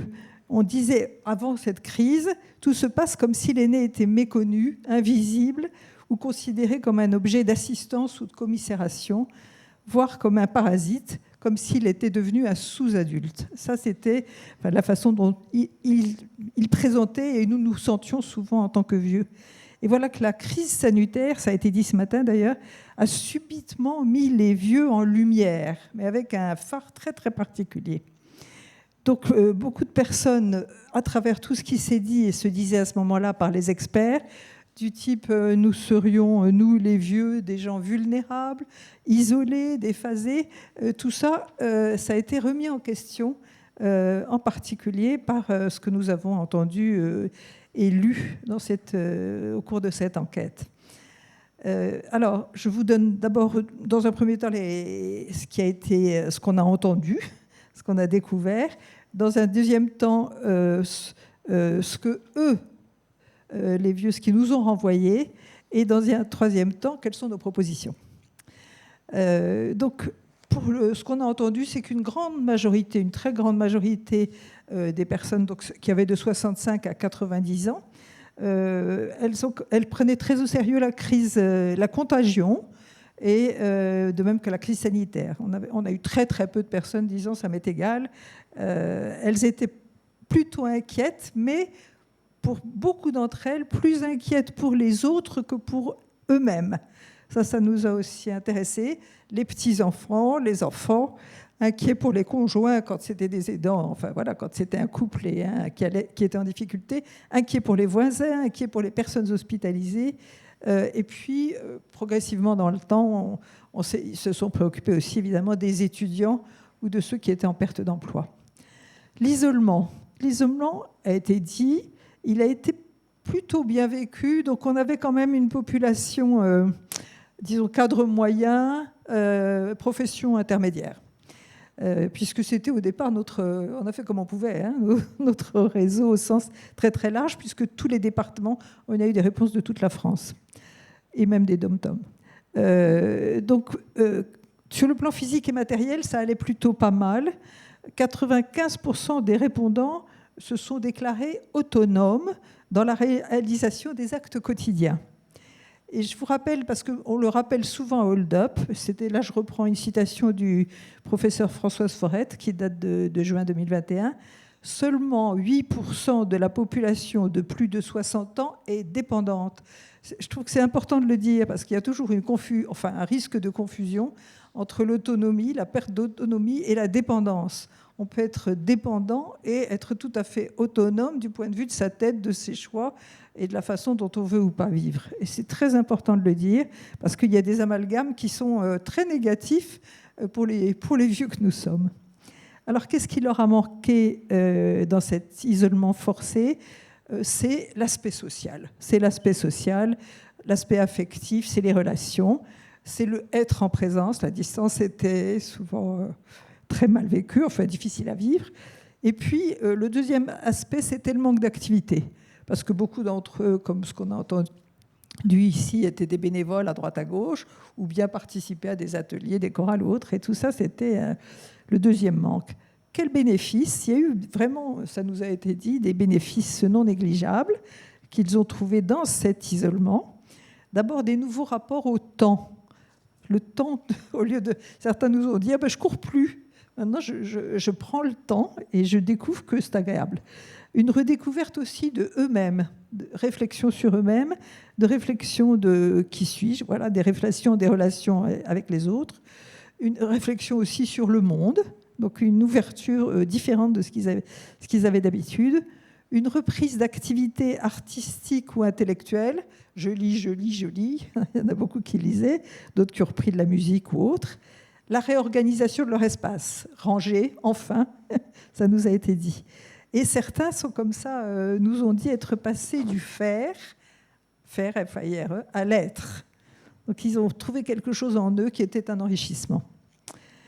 Quand même, beaucoup de ces vieux nous répondants ont été un soutien pour leur entourage, et les voisins en particulier. Ça pouvait être de façon très variée, des petits gâteaux, une organisation de l'achat des courses. Enfin, il y a eu une solidarité locale plutôt, qui s'est souvent exprimée. Certains ont beaucoup souffert de la solitude, de l'enfermement, mais parmi eux, 71% nous ont déclaré qu'ils avaient l'occasion de rire chaque jour, ce qui était quand même un peu rassurant. Et je vous rappelle qu'il y avait pas mal pour ceux qui avaient accès à WhatsApp ou autre, ça circulait, hein, les blagues, et ça faisait du bien parce que le Covid bashing, là, cette folie des médias envahissante était vraiment quand même assez dramatique. Et finalement, ce que vous dites là sur les bénéfices de la crise, un nouveau rapport au temps, redécouverte de soi, réflexion sur le monde, je pense que c'est l'ensemble des gens. Enfin, pour le coup, il n'y a pas eu que les vieux. Je pense que tout le monde s'est retrouvé sur ce temps-là avec Covid, donc c'est formidable. Peut-être qu'on est un peu tout le monde. Vous êtes un peu plus Peut-être qu'on est un peu tout le monde. Je veux dire. Eh bien non, mais exactement. C'est ça que ça non, mais c'est ce que je traduisais à travers mon propos, c'est ça, c'est que finalement, quel que soit l'âge, les gens, Oui, oui. enfin à partir en tout cas de l'âge adulte, ont eu ces mêmes bénéfices de la crise Covid. Absolument. Oui, c'est vrai. Alors, par rapport au numérique, ça c'était intéressant puisqu'ils devaient répondre par le numérique. On leur a demandé comment ça s'était passé. 41% des répondants ont progressé dans leur usage des outils informatiques. C'était une bonne nouvelle. Ils ont véritablement appris alors qu'ils pouvaient ou être bloqués. Alors certains n'étaient pas équipés, mais ils étaient minoritaires. Et certains, moi j'ai été au téléphone, pour ceux qui répondaient au téléphone, quand je leur disais, mais si vous voulez les résultats, il nous faut une adresse mail, ils en avaient une. Mais ce passage de j'ai ce qu'il faut, mais je l'utilise, n'était pas encore franchi. En ce qui concerne l'avenir, 58% se sont déclarés plutôt confiants. Ils espéraient plus de solidarité et un monde plus vert. Voilà, penser à différents niveaux. Donc il y avait vraiment. J'ai été aussi frappée par plusieurs qui parlaient de l'Europe, l'importance de ce qui pouvait se jouer à ce niveau-là. 42% étaient beaucoup plus pessimistes, avec des craintes variées de type récession économique, protectionnisme, inégalité accentuée, perte de liberté. Donc on avait là à peu près de part et d'autre des gens, et d'ailleurs certains disaient « je suis positif pour ça et plus inquiet de ce côté-là ». Alors l'image qu'ils ont découverte, qui leur a été renvoyée d'eux-mêmes, quelles ont été leurs réactions. Alors pour les plus jeunes, vous devez vous en souvenir, parce que c'était à la suite de la première annonce du gouvernement pour le confinement. Pour les plus jeunes, la brutale découverte qu'ils faisaient désormais partie des vieux a été un choc. Et on en a vraiment, certains dit, enfin ils étaient en colère, ils étaient en révolte. Tout d'un coup, ils étaient bien à la retraite, pour la plupart d'entre eux. Enfin, mais voilà, ils n'en étaient pas là. Ils étaient à la phase que nous, on appelle senior. On est encore très dynamique, actif, bien dans sa peau et dans sa tête. Et c'était vraiment un choc. Le deuxième point important, et ça a été beaucoup dit ce matin, c'est très mal supporter l'infantilisation dont on a été l'objet et qui venait de tout. Moi, ça a été ma belle-fille, mais vous devriez rester. Ça m'a beaucoup agacée à la maison, ne pas bouger. Mais c'était aussi les politiques, c'était les proches, c'était les médias. On a été incroyablement infantilisés, alors que donc on a une revendication à dire qu'on est tout à fait capable d'être responsable et de nous-mêmes et de notre entourage et de la société. Donc ça a été beaucoup dit, et je l'ai réentendu avec Citoyennage, les témoins. La troisième, ce qui nous a été renvoyé, c'est l'inutilité des vieux, le poids qu'ils représentaient, voire de nos privilèges, les privilèges. Vous avez de la chance, vous êtes mieux traités, et tout cela a pu blesser les personnes, mais ça les a aussi, les personnes âgées, ça les a aussi questionnées, ça les a culpabilisées. Beaucoup nous disaient « Oh oui, mais moi j'ai tellement de chance ». Vous voyez, c'était peut-être vrai, mais quelque chose qui était lourd à porter dans un moment qui était lourd pour tout le monde. Il y avait là quelque chose de pas facile à vivre. Alors après avoir entendu tout cela, lu, réfléchi à tous ces témoignages, 5300 c'est beaucoup. Vous avez commencé à formuler des propositions. Voilà, il a fallu qu'on... Alors ça c'est en cours de finalisation, mais on les a fait travailler en recourant à l'intelligence artificielle, donc des chercheurs de Lille, grâce à la CNSA. Avant, c'était la Fondation de France qui nous avait aidés pour traiter tout ça et arriver quand même à des conclusions qui ont un sens.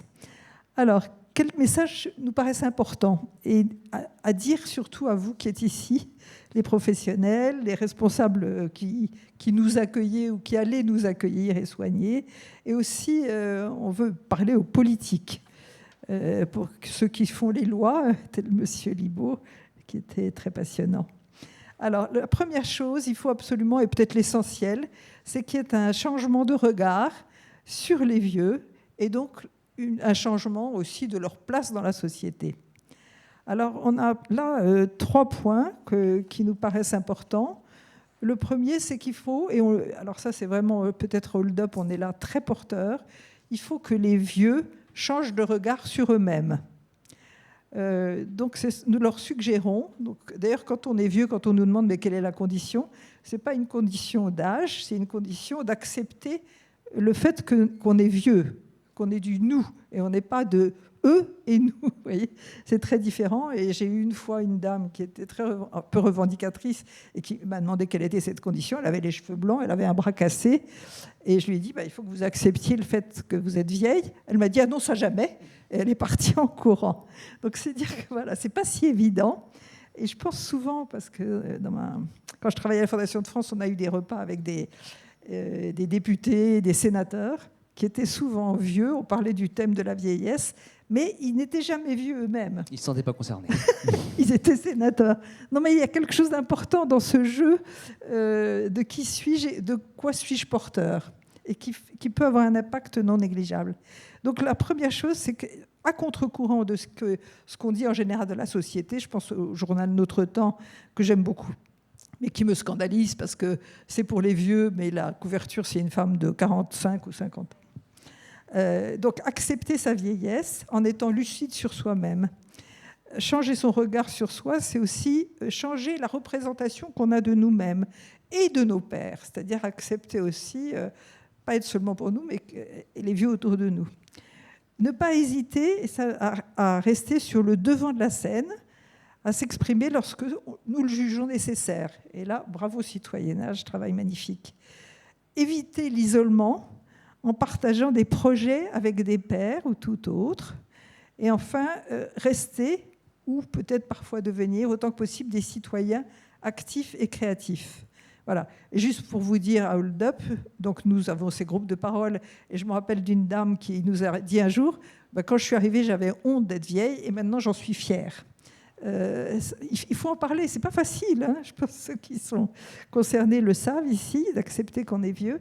On a fait donc des études, et en particulier celle-ci, mais on a été en immersion, une vingtaine dans des EHPAD, et un livre va en sortir.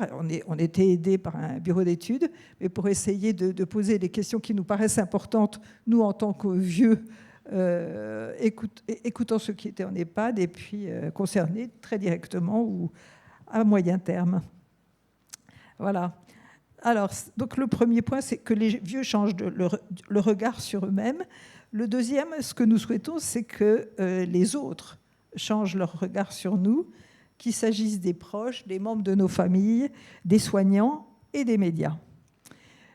Alors moi, c'est quelque chose qui pour moi est très important. Nous avons plus besoin de considération que de compassion.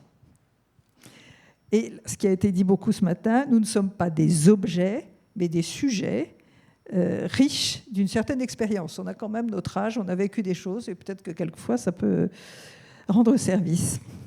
Alors, je vous dis quelque chose, parce qu'on a parlé un peu des crèches tout à l'heure. Les enfants, il y a 40 ans, les bébés, on ne savait pas du tout ce que c'était.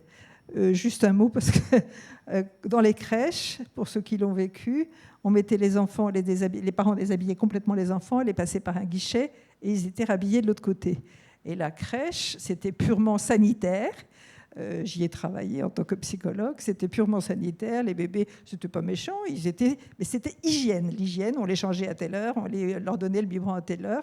Il n'y avait pas du tout ce qu'on a connu après. Et en 84, donc il y a eu beaucoup de travaux sur le bébé, qui est le bébé. En 84, certains s'en rappellent, 1984, une émission, Le bébé est une personne. Ça a complètement bouleversé la représentation des bébés. Et par rapport à ce qui était dit des crèches, les crèches, dans les années 70, les parents évitaient autant qu'ils pouvaient de mettre leurs enfants. Depuis maintenant, et depuis quelques années, les parents se battent pour que leurs enfants, leur bébé, aient une place à la crèche. C'est dire qu'il y a des... Et j'ai dit ça à Madame Bourguignon à une réunion précédente. Il y a des... je veux dire que c'est ça dont je rêve pour les EHPAD. Les EHPAD, on en a peur. Si on travaille mieux sur qui sont les vieux et les respecter et prendre en compte, il est probable que les EHPAD peuvent devenir un endroit où on rêve d'aller. Allez, un dernier point. Voilà, je termine. Donc, je rêve d'une émission Le vieux est une personne. Pour terminer, et le troisième et dernier point, les nouvelles politiques. La présence obligatoire de vieux, ça pour nous c'est très important, la présence obligatoire des vieux dans tous les débats ou les décisions les concernant, à tous les niveaux, donc que ce soit dans les communes, les conseils de sages, les structures d'accueil, les instances régionales et nationales, et là où s'ébauchent les lois. Nous sommes des vieux experts, nous pouvons l'être, comme il y a des patients experts. Le deuxième point pour les politiques, ce serait la facilitation de l'inclusion dans la société, améliorer les aménagements. Il y a déjà des associations comme Ville-Amie des années qui s'en préoccupent. Et un meilleur accès, ça vient d'être dit, à l'information et au numérique. Et le troisième point qui nous paraît important, c'est le développement de l'incitation aux relations intergénérationnelles, donc des opportunités. Voilà. Pour terminer, donc, je vous cite une phrase qui est importante pour nous. Être vieux ne signe pas la fin de notre capacité à être des citoyens responsables du présent et de l'avenir de notre société. Voilà, je vous propose de partager tout ça, parce que c'est important que nous y gagnions plus. Merci beaucoup, Martine Gruer-Arnaud, d'avoir été avec nous pour partager les résultats de cette enquête que vous avez menée. Nous retenons, nous avons plus besoin de considération que de compassion. Merci beaucoup. Je vous propose de retourner en salle. Et puis, parce que vous allez vous installer, parce qu'on va regarder quelques images maintenant. En fait, nous allons marquer une petite pause avant la pause où vous allez pouvoir rejoindre les partenaires qui sont à l'extérieur. On va découvrir la bande-annonce d'un film documentaire qui s'intitule « Les Dames ». Alors, nous devions avoir avec nous les réalisatrices de ce documentaire, Stéphanie Chua et Véronique Raymond, mais comme elles ont plein de projets, en fait, ça tombait mal en termes d'agenda, donc elles nous ont envoyé la bande-annonce du film que vous allez découvrir. On les a interviewées il y a quelques jours, elles parlent du pourquoi elles ont réalisé ce film qui raconte la vie quotidienne à Lausanne de femmes retraitées qui cherchent l'amour, et puis en même temps, elles parlent également du prochain documentaire qui va sortir, qui s'appelle Petite Sœur. Voilà, on découvre ça tout de suite. Ah bah, j'ai mis mon nom, mon âge quand même. J'ai qu'on mettait pas l'âge. On met l'âge, mais on met pas la date de naissance. Ah, si vous ennuie. Bah écoutez, ça me catalogue, hein.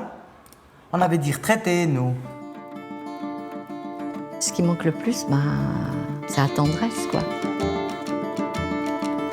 C'est même pas la sexualité. C'est d'être regardée, d'être prise dans les bras, la plupart de mes congénères de 60 ans, elles en sont même qu'à moi. Hein. On m'a dit il n'y a pas longtemps que je n'avais pas l'air d'une veuve. Et je trouve ça horrible de dire ça à quelqu'un parce que moi, je me donne beaucoup de peine de prendre les choses comme elles viennent. Mais je ne peux pas jouer à la veuve, c'est tout. Je ne peux pas. Moi, je me suis établi la liste de la femme idéale. Ah. Et ça, c'est le principe de la loi d'attraction. La femme idéale, j'aime bien. Ouais, écoute. On est tous en train de rêver, quoi. Il faut rêver. Il y a quelques années, j'ai été très amoureuse d'un homme. Je pensais avoir décroché la lune ou le gros loch. En fait, c'était une cassée de gueule monumentale. Mais peut-être l'âge permet d'avoir des ressources, quoi. Superbe. Merci, l'oiseau. Je suis à la recherche d'une relation sérieuse basée sur le respect et la sincérité. Oh mon Dieu, qu'il est ennuyeux. Mon Dieu. Oh, j'adore. Tu sais à qui il s'est pensé? Harrison Ford, je te jure. Oh non, il est moins bien. Ah non, regarde. Oh non, là, si tu fais comme ça. Harrison Ford. Ah ouais. Je trouve que notre société est mal fichue. Parce que maintenant, les femmes devraient prendre des hommes plus jeunes. Parce que les femmes vieillissent mieux que les hommes.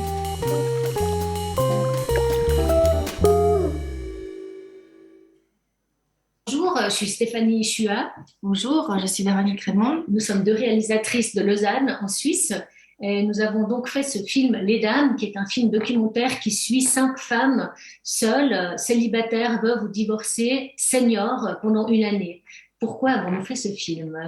Parce que nous-mêmes, on a peur de vieillir, on a peur de se retrouver dans ce paysage affectif un peu solitaire et désert au moment où on va dire que la société se féminise et que de plus en plus d'hommes, malheureusement, soit meurent, mais il y en a quand même malheureusement qui meurent proche de la retraite et d'autres qui se marient avec des femmes plus jeunes.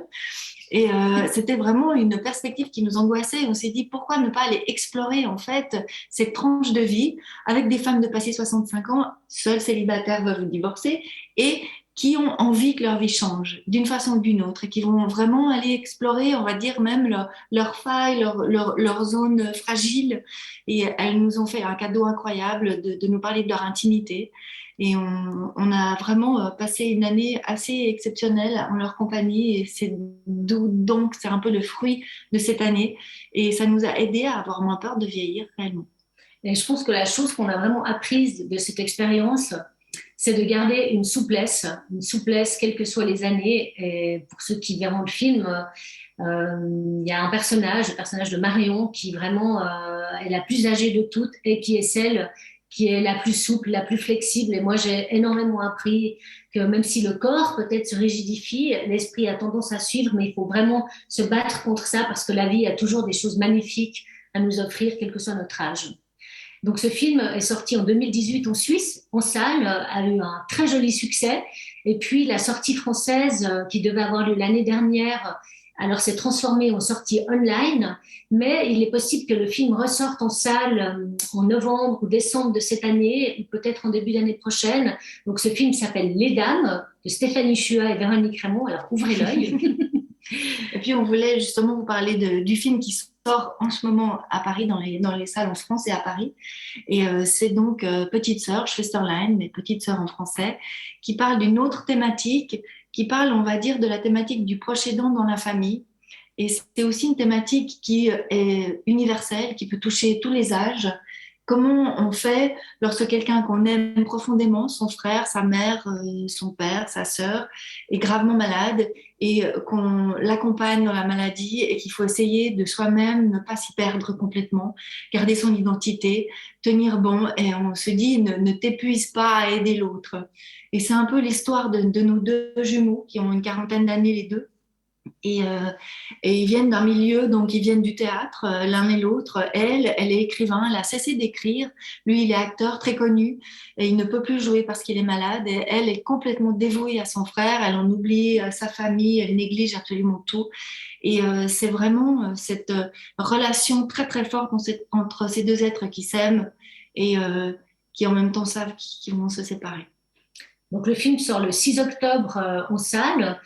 Il y aura une série d'avant-premières. Vous pouvez aller sur le site du distributeur qui s'appelle Arizona Film Distribution ou sur notre site chuaraymond.com où nous allons annoncer les sorties, notamment une le 5 octobre à UGC Bercy à 20h en présence de Marthe Keller, une des actrices du film, et de Lars Heidinger, un des deux acteurs principaux. Donc nous sommes Suisses de Lausanne, francophones, mais le film est en allemand, sous-titré français. Nous avons beaucoup travaillé les sous-titres pour qu'ils soient faciles d'accès. Donc, n'hésitez pas à nous rejoindre le 5 octobre et venez nous dire bonjour à l'issue de la projection.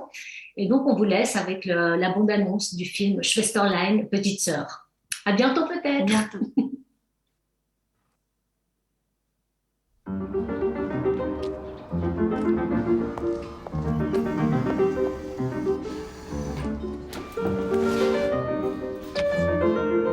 Er hat ja nur gesagt, dass du dich ausruhen musst. Ich will mich nicht ausruhen. Ich soll nicht proben können. Und jetzt zu dir. Mein Neffe Hamlet. Sven. Vorsicht, steck dir nicht an. Ich hab Krebs. Was war im Start? Kannst du spielen? Frag den Regisseur. Ich bin bereit. Ja, keine 15 Minuten durch. Du musst dich ausruhen, ist alles. Hast du was geschrieben?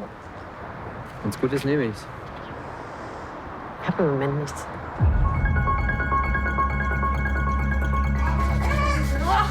Wo ist Sven? Ich weiß nicht, sollen wir ihn suchen? Ja. Nicht so doll, nicht so doll. Was ist denn vor mit deinem Leben? Schreibst du ein Meisterwerk nach dem anderen? Nerv mich nicht, ich schreibe eh nicht mehr. Und los! Schneller! Gas geben!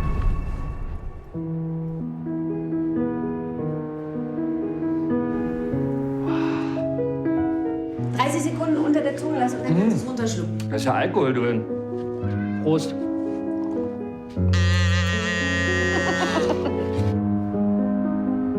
Du bist so schwach. David, mir geht's gut. Ich bin topfit. Es tut mir leid. Geht nicht anders. Es geht hier um Sven. Ein Schauspieler, der begehrt wird, das ist ein lebendiger Schauspieler. Aber wenn du ihm dieses Begehren nicht schenkst, wenn du ihm das nimmst, dann tötest du ihn schneller, als jede Krankheit es könnte. Und sagt nicht, dass es dir leid tut. Ihr sagt alle, dass es euch leid tut. Ihr habt keine Ahnung. Ihr habt keine Ahnung. Ich von meiner Schwester.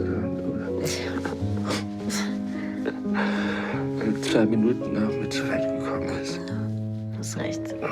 2 Minuten machen viel aus. Ich muss auf dich aufpassen.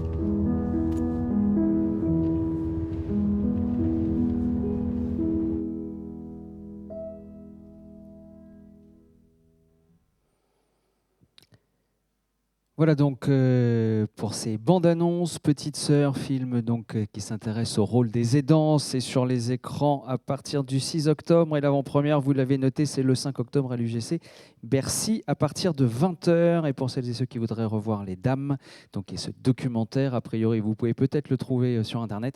Sinon, comme nous l'expliquaient Stéphanie et Véronique, c'est peut-être en ressortie dans les salles en novembre ou en décembre. Voilà, on va marquer une pause et on se retrouve ici à partir de 17h pour la suite. À tout à l'heure.